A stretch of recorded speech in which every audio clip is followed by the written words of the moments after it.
We traveled to Beira, Mozambique on the 6th of October 2022 to get a first-hand experience of how the cyclone affected Mozambique.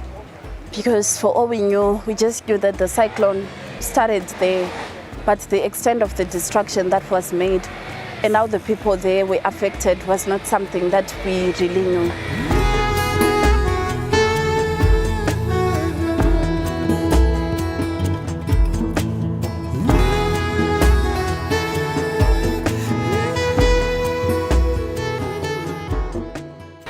So when we arrived in Beira, Mozambique, we had a focus group discussion with 3 individuals where we asked them questions and sought to understand how they were affected by the cyclone Idai in 2019. From the narrations they gave us, the cyclone attacked on the 14th of March 2019, and compared to Chimanimani, where it was more like floods and water, in Beira, it was more of violent winds which were destroying houses and also eradicating everything that was on the path of the winds, which brought more destruction as trees were uprooted, falling on buildings, causing so much destruction and loss of life to the people and the community in Beira. Eles dizem que na hora do pico o vento estava a 250 km. Yes, some people even say that at the peak the winds were blowing at 250 km per hour. Carregava consigo muitas partículas de areia e era difícil enxergar quem estava perto. Anything that will come on its way. Eu principalmente sofri o joelho nesse dia, caí, porque estava a carregar, ajudar o vizinho a carregar com umas coisas. Graças a Deus estou bem. Tive vários raspões. Yes, he had a lot of wounds. Está aqui o sinal, né? Do ciclone. One of them is that one. Sim, daí amanhecemos mesmo na varanda. Yes, they spent the whole night at the veranda. Dia seguinte fomos ver muitas casas caíram na zona. And the following day they saw that many houses had been destroyed in the area. Eu assisti o ciclone, né? Da minha janela. Yeah, she saw the whole cyclone through the window. Quando começava a intensificar o When vento, it started getting more intensified. Eu olhava para a janela She could look porque through the window because fora eu conseguia ver existem muitas árvores, né? yeah, because from where she was, there were many trees. E muito longas e aquelas árvores giravam. And very tall, the trees could be moving because of the wind. Ainda estava a iniciar o vento. And that was when the wind still started to blow strong. Em menos de uma hora, coqueiro caiu sobre meu quarto. And in less than 1 hour, a coconut tree fell onto her bedroom. Infelizmente, desviou, bateu uma parte. And fortunately, it was like kind of diverted. It only hit part of the room. E cada vez mais o vento se intensificava. And more the wind was getting intensified. E por cima do teto parecia que havia alguém tentando entrar aqui. Começava. Yes, and on top of the roof, it was like there was someone trying to break into the house through the roof. Quando saímos fora no dia seguinte, but when we got out of the house the following day, haviam várias árvores there were a deitadas lot no chão. Of trees on the ground that had fallen.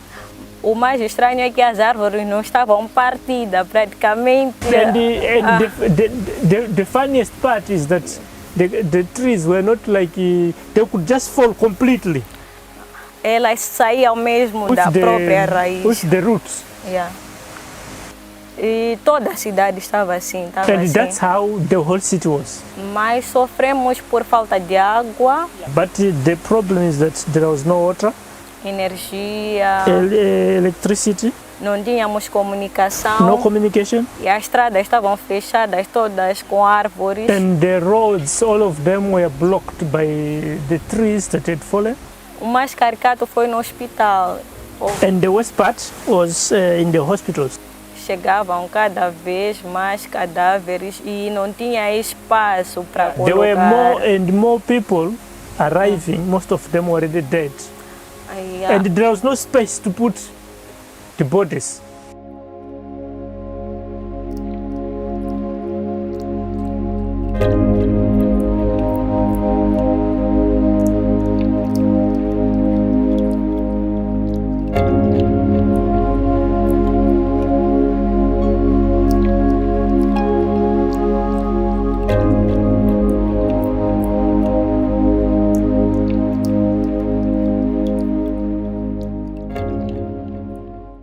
After conversing with them, we also went to a nearby community in Beira in a bid to use art and culture to promote healing and to soothe their hearts after all the traumatic events that they've been through due to the cyclone.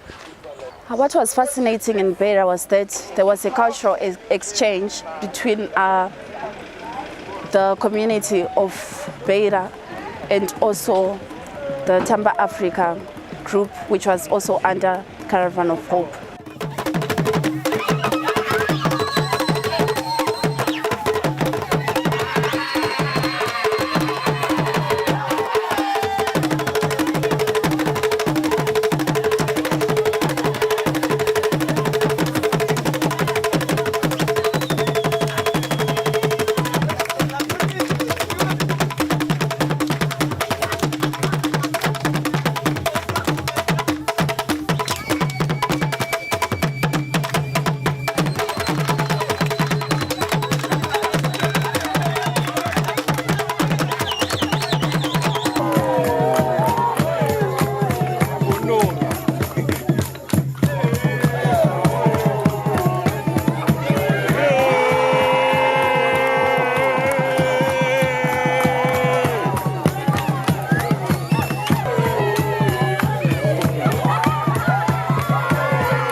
The next day, we went for a green mass at St.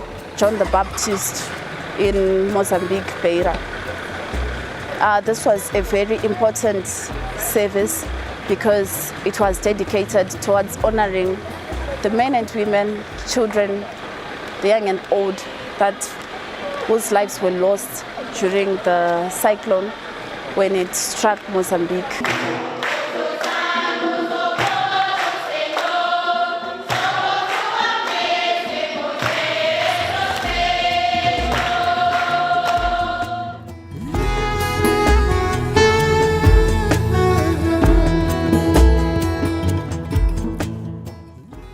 So a lot of people will ask why the Caravan of Hope, why a caravan? If we're going to really be speaking about how we can amplify the voices of all communities in Africa who are affected by climate change, we need to be a part of the movement.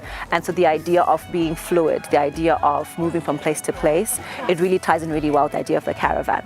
But I think most importantly is because we're such a mixed group of people, I mean, we have 4 countries moving together as one. We have young people from different ages, cultures, backgrounds, all coming together, and caravans are notorious for having a variety of people in it. So it kind of brought it all together, made it that symbiosis of everything that we want to represent as young people in Africa speaking about climate justice.